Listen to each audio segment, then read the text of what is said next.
அன்பு விவசாயிகளுக்கு வணக்கம். இப்போ வந்து நம்ம இருக்கிற ஃபீல்டு பார்த்தீங்கன்னா தக்காளி. இதோட ஸ்டேஜ் பார்த்தீங்கன்னா உங்களுக்கு ஒரு 15 டேஸ் ஸ்டேஜ் இருக்கும்.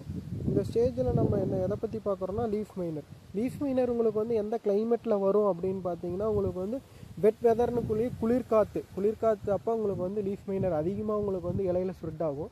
லீஃப் மைனர் என்ன பண்ணுன்னு பார்த்தீங்கன்னா உங்களுக்கு வந்து இலையில முட்டையிட்டு அந்த புழு வந்து என்ன பண்ணுன்னா உங்களுக்கு இது மாதிரி சுரங்கமாட்ட சாப்பிட்டுக்கிட்டே போகும்.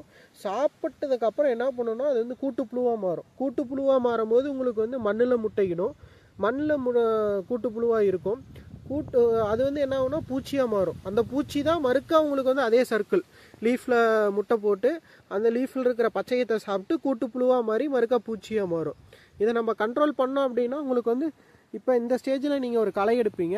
களை எடுக்கும் போது உங்களுக்கு என்ன ஆகுனா வந்து அந்த கூட்டுப்புழு எல்லாமே டேமேஜ் ஆகிரும்.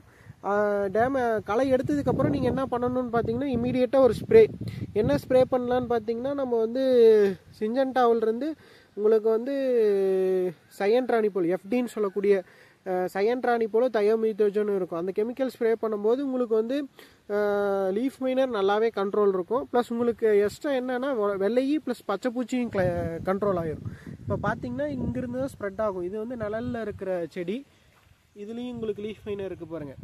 அடுத்தது உங்களுக்கு இந்த இதில் கீழே இருக்குது.